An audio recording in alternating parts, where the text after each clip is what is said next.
की बात है, सुंदरपुर के जंगल में एक टूनी नाम की चिड़िया रहती थी। उसकी एक जुड़वा बहन भी थी जिसका नाम मुन्नी था। टुन्नी जहाँ बहुत सुलझी हुई और नेक दिल चिड़िया थी, वहीं दूसरी तरफ उसकी बहन मुन्नी चिड़िया बहुत शरारती और चालाक थी। अगर कोई भी बुरा काम होता तो ये समझ लीजिए कि उसमें टूनी चिड़िया का हाथ जरूर होता, पर डांट बेचारी टूनी को खानी पड़ती। एक दिन की बात है। देख मुन्नी, तू अपनी आदतों से बाज आ जा, वरना अच्छा नहीं होगा। गलती तू करती है और डांट मुझे खानी पड़ती है। तो क्या हुआ, बड़ी बहन को कभी कभी छोटी बहन के बदले भी डांट खा लेनी चाहिए।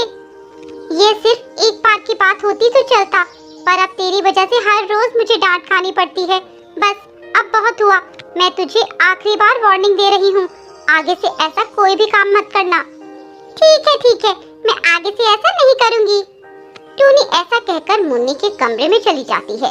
टूनी के जाते ही मुन्नी अपने पुराने अंदाज में आ जाती है और मन ही मन कहती है, मुन्नी इतनी आसानी से बदलने वाली नहीं है। मैं तो भाई शरारत करती रहूंगी और तुझे डांट खिलवाती रहूंगी। ऐसे ही कुछ दिन बीत जाते हैं। मुन्नी को एक दिन बहुत जोर की भूख लगती है और वह घर में खाना ढूंढती है, पर उसे कुछ भी खाने को नहीं मिलता।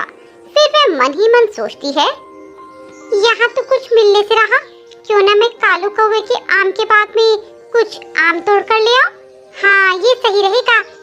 ऐसा मन में ठानकर वह उड़ते हुए कालू कौवे के आम के बाग में चली जाती है और रसीले रसीले आमों को देखकर उन्हें तोड़ने लगती है और ऐसे ही खूब सारे आम तोड़ लेती है और खा भी लेती है।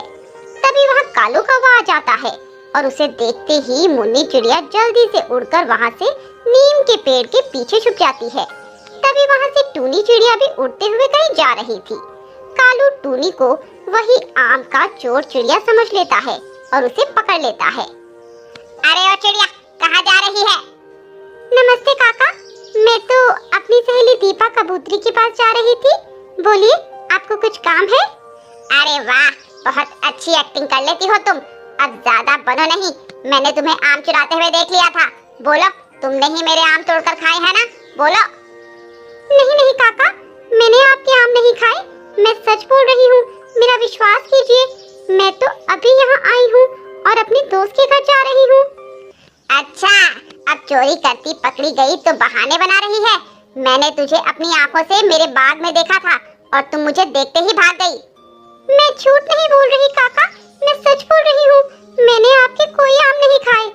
अच्छा, तो तू ऐसे नहीं मानेगी, रुक, मैं तुझे अभी बताता हूँ। कालू टूनी को उसके घर ले जाता है और उसके माँ बाप को उसकी चोरी के बारे में बताता है। देखिए भाई साहब, मैं आपकी बहुत इज्जत करता हूँ, पर आपकी यह लड़की ये आपकी इज्जत मिट्टी में मिला देगी। अरे क्या हुआ कालू भाई साहब? आपकी इस बेटी को मैंने चोरी करते हुए रंगे हाथ पकड़ा है। यह मेरे बाग से आम तोड़कर खा रही थी और जब मैंने इसे चोरी करते पकड़ा तो यह मुझसे झूठ बोलने लगी। पिताजी, मैंने कोई चोरी नहीं की, काका को कोई गलतफहमी हुई है। मैं इसे आखिरी बार छोड़कर जा रहा हूँ। आगे से मैंने अगर कभी इसे चोरी करते पकड़ा तो सीधे पुलिस के हवाले कर दूंगा। फिर मैं आपकी इज्जत का भी ख्याल नहीं करूंगा। ऐसा बोलकर वह कालू कौवा गुस्से से वहाँ से चला जाता है और उसके जाते ही टूनी अपने पिताजी से कहती है, पिताजी, मेरा विश्वास कीजिए, मैंने कोई चोरी नहीं की। आप तो जानते हैं ना मुझे लगता है ये मुन्नी ने किया है और सुबह वह घर में भी नजर नहीं आ रही है। हाँ बेटा, ये उसी का ही काम होगा, आने दे उसे, देखता हूँ। शाम को मुन्नी घर आती है और उसके आते ही टूनी और उसके पिता उसकी क्लास लगा देते हैं। मैंने तुझे मना किया था ना, फिर से ऐसा काम नहीं करना, पर तूने मेरी बात नहीं मानी और तूने चोरी की और आज तेरी वजह से कालू काका ने मुझे डांटा और वो आकर पापा को भी खूब खरी खोटी सुनाकर चले गए हैं। सब तेरी वजह से। मुन्नी सर झुकाए सब सुन रही थी। वह उनकी बातों को एक कान से सुनती और दूसरे कान से निकाल देती। अगले दिन मुन्नी आज फिर कोई नई शरारत करने का प्लान बना रही थी। फिर उसे चुन्नू तोते का ख्याल आता है और वह उसके घर जाकर उसकी पत्नी के कान की सोने की झुमरी चुरा लेती है। उसे चोरी करते हुए चुन्नू देख लेता है। वह उससे बचने के लिए उड़ती हुई भागे चली जाती है। रास्ते में मुन्नी से वह झुमकी कहीं खो जाती है। हे भगवान, अब तो वो चुन्नू मुझसे भागकर तू कहाँ जाएगी? अब चल मेरी पत्नी की कान की झुमकी दे। काका, मुझसे वो कान की बाली गुम हो गई, मुझे माफ कर दो। क्या तूने वो झुमकी खो दी? मुझे नहीं पता, तू मुझे मेरी झुमकी वापस दे। तभी टूनी उड़ती हुई वहाँ आ जाती है। मुन्नी रोते हुए उसे पूरी कहानी बताती है। मुन्नी, मैं तुझे कितनी बार समझा चुकी हूँ कि ये शरारत मत किया कर। इन सब का तुझे एक दिन खामियाजा भुगतना पड़ेगा। अब मैं तेरी कोई मदद नहीं कर सकती। माफ कर दो, माफ कर दो। मैं आपसे वादा करती हूँ आगे से कोई शरारत नहीं करूँगी, आपको कभी परेशान नहीं करूँगी। पक्का वादा? हाँ दीदी, पक्का वादा। इसके बाद टूनी उसे वह झुमकी दे देती है।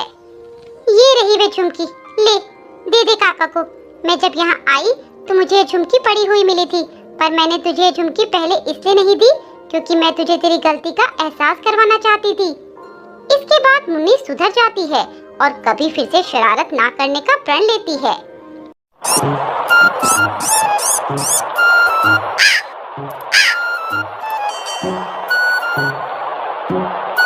सुंदरवन जंगल में सुंदरी कौवी और टुनटुनी नाम की दो सहेली रहा करती थी। वो दोनों बहुत ही चालाक और कंजूस किस्म की थी। वो दोनों चोरी करने में भी माहिर थी। एक दिन वो दोनों फलों की दुकान पर जाती हैं। सुनिए भाई साहब, इस दुकान में जो भी महंगे फल फ्रूट्स हैं, वो हमें दिखाइए। दुकानदार फल लेने ऊपर जाता है। तब टुनटुनी अपनी सहेली से कहती है, सुंदरी, तुम दुकानदार को बातों में फंसा कर रखना और मैं ये 2-4 आम चुरा लूंगी। हाँ टुनटुनी, ये दुकानदार अकेला है, यहाँ इसके अलावा कोई नहीं है। यहाँ चोरी करने में आसानी होगी। चुप चुप सुंदरी, देखो दुकानदार फल लेकर आ गया है। ये लीजिए बहन जी, इस दुकान के सबसे अच्छे आम और सेब। टुनटुनी और सुंदरी थोड़ी देर तक आम और सेब को देखती है। फिर सुंदरी दुकानदार से कहती है, भाई साहब, वो जो ऊपर आपने नाशपाती रखी है वो मुझे दिखाइए। ठीक है बहन जी, मैं अभी आपको दिखाता हूँ। जैसे ही दुकानदार उन ऊपर की नाशपातियों को निकालने जाता है, वैसे ही टुनटुनी नीचे रखे आमों में से 2 आम छुपाकर अपनी थैली में डाल लेती है। सुंदरी, मैंने 2 आमों को चुरा लिया है। अब किसी भी तरह इस दुकानदार से पीछा छुड़ाओ। ओ भाई साहब, गलती से मैं अपना पर्स घर पर भूल आई। मैं कल आकर आपसे सामान ले जाऊंगी। ठीक है बहन जी, कोई बात नहीं, ये दुकान तो आपके लिए है। आप जब चाहें आकर यहाँ से फल ले जा सकती हैं। सुंदरी और टुनटुनी आम चुरा कर दुकान से बाहर निकल आती हैं। देखा सुंदरी, मैंने कितनी स्मार्टली पके आमों को चुराया है। दुकानदार को इसकी फर्क भी नहीं लगी। चल उस सब्जी के ठेले के पास चलते हैं, थोड़ी सब्जियाँ भी ले लेती हूँ। सुंदरी, सब्जियों को खरीदना क्या है, उसे भी चुरा लेंगी। हाँ हाँ, वही तो मैं भी सोच रही हूँ, सब्जियों को भी चुरा लेंगे। दोनों सब्जी वाले के ठेले के पास जाती हैं।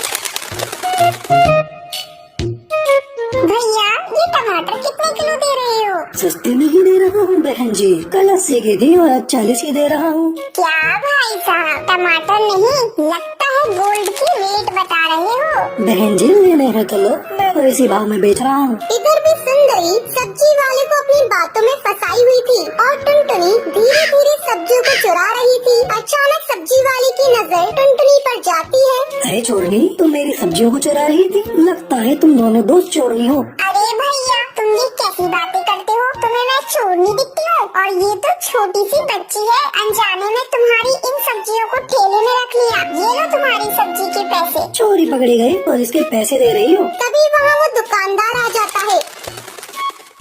भाई साहब, देखिए ना, ये मेरी दोस्त को चोर बता रहे हैं। बताइए, क्या मैं चोर हूँ? अभी अभी मैं आपकी दुकान से आई हूँ। तभी दुकानदार को टुनटुनी के थैले में उसके आम दिख जाते हैं। अरे, ये आम तो मेरी दुकान के हैं, तुमने इसे मेरी दुकान से चुराया? मैं अभी पुलिस को फोन करके बुलाता हूँ। नहीं नहीं भाई साहब, हम लोगों से गलती हो गई। आगे से हम लोग ऐसा नहीं करेंगे। आप पुलिस को मत बुलाइए। उस दिन के बाद से टुनटुनी और सुंदरी चोरी करना छोड़ देती है और मेहनत मजदूरी करके अपना जीवन व्यतीत करने लगती हैं। सुंदरवन के जंगल में एक टुनटुनी नाम की चिड़िया अपनी माँ रूपा चिड़िया और सौतेले बाप सोनू कौवे के साथ रहती थी। सोनू बहुत लालची और कामचोर कौवा था। उसने रूपा चिड़िया से शादी उसके पैसों के लालच में ही की थी। वह रूपा की बेटी टुनटुनी को बिल्कुल पसंद नहीं करता था। वह उससे बहुत काम करवाता। एक दिन की बात है, रूपा अपनी दोस्त कोमल कबूतरी से मिलने बाहर गई हुई थी। तभी वह सोनू कौवा टुनटुनी चिड़िया के पास आता है और उससे कहता है, अरे टुनटुनी चिड़िया, चल मेरे लिए एक गिलास पानी लेकर आ। टुनटुनी अपना होमवर्क कर रही थी, इसीलिए उसे सोनू कौवे की आवाज सुनाई नहीं देती और वह अपने काम में ही लगी रहती है। जब वो सोनू को पानी का गिलास लाकर नहीं देती तो सोनू बहुत गुस्सा हो जाता है और उससे गुस्से में कहता है, तुझे सुनाई नहीं देता क्या? मैं कब से तुझसे पानी लाने के लिए बोल रहा हूँ। माफ कर दीजिए पिताजी, मुझे सुनाई नहीं दिया, मैं अपना होमवर्क कर रही थी।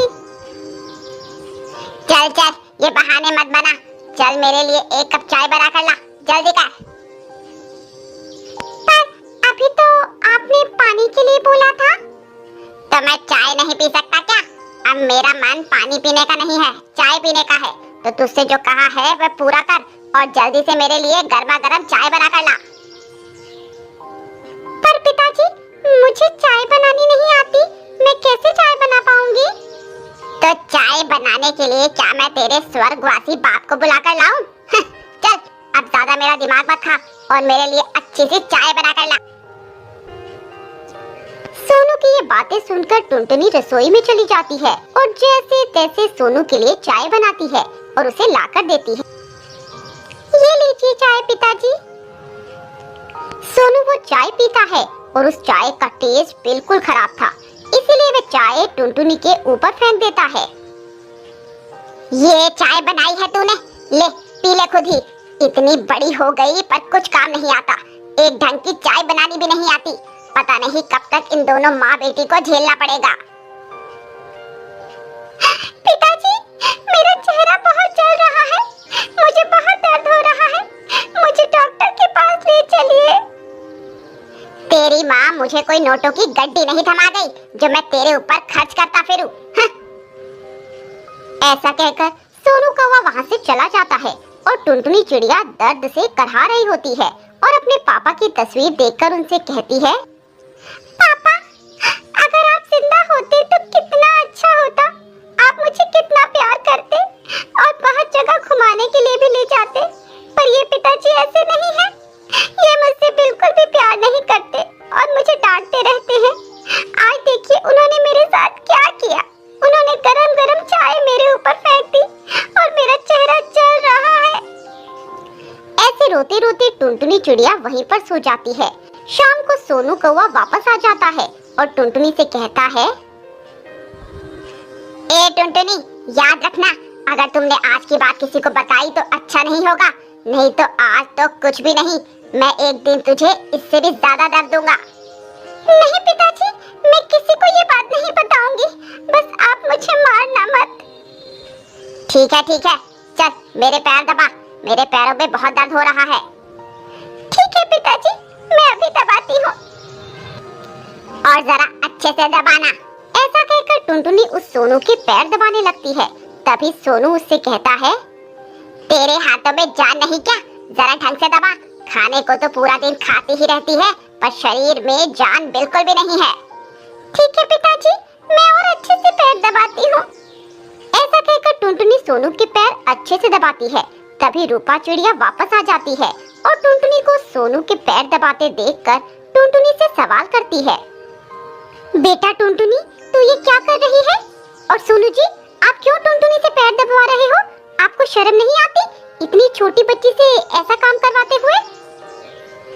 नहीं माँ, इसमें पिताजी का कोई दोष नहीं है, वो तो मैंने ही पिताजी से पैर दबाने के लिए कहा था, क्योंकि पिताजी दिन भर कितनी मेहनत करते हैं, इसीलिए वे थक जाते होंगे, तो क्यों ना मैं उनके पैर दबाकर उनकी कुछ सेवा कर दूं?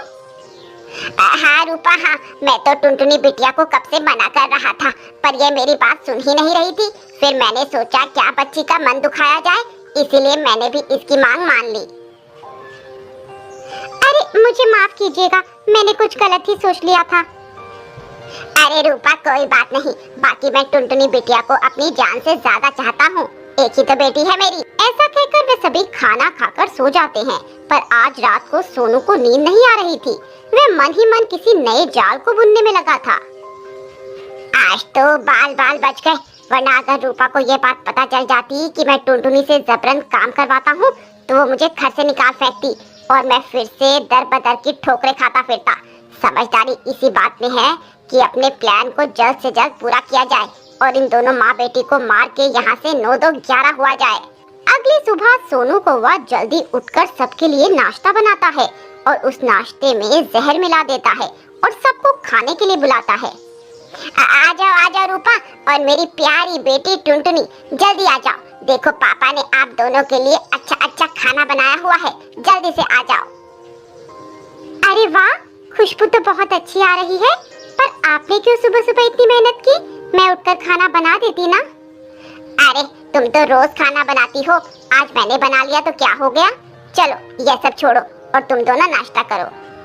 ऐसा कहकर वे दोनों खाना खाने लगती हैं। कुछ ही निवाले खाने के बाद वे दोनों बेहोश हो जाती हैं और सोनू जोर जोर से हंसने लगता है।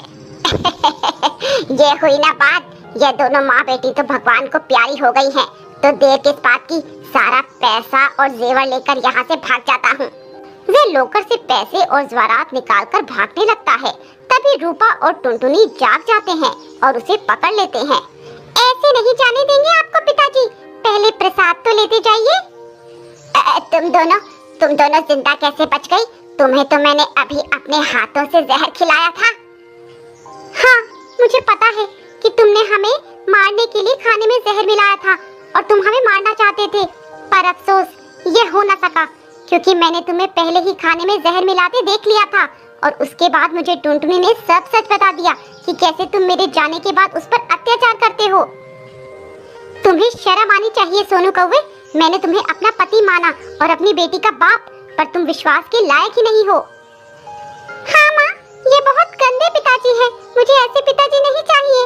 के मारकर घर से निकाल देते हैं। जाओ यहाँ से, तुम्हारे जैसे पापी पक्षी के लिए मेरे घर में कोई जगह नहीं है और आइंदा से मुझे अपनी ये गंदी शक्ल मत दिखाना। निकल जाओ यहाँ से। वीडियो को लाइक और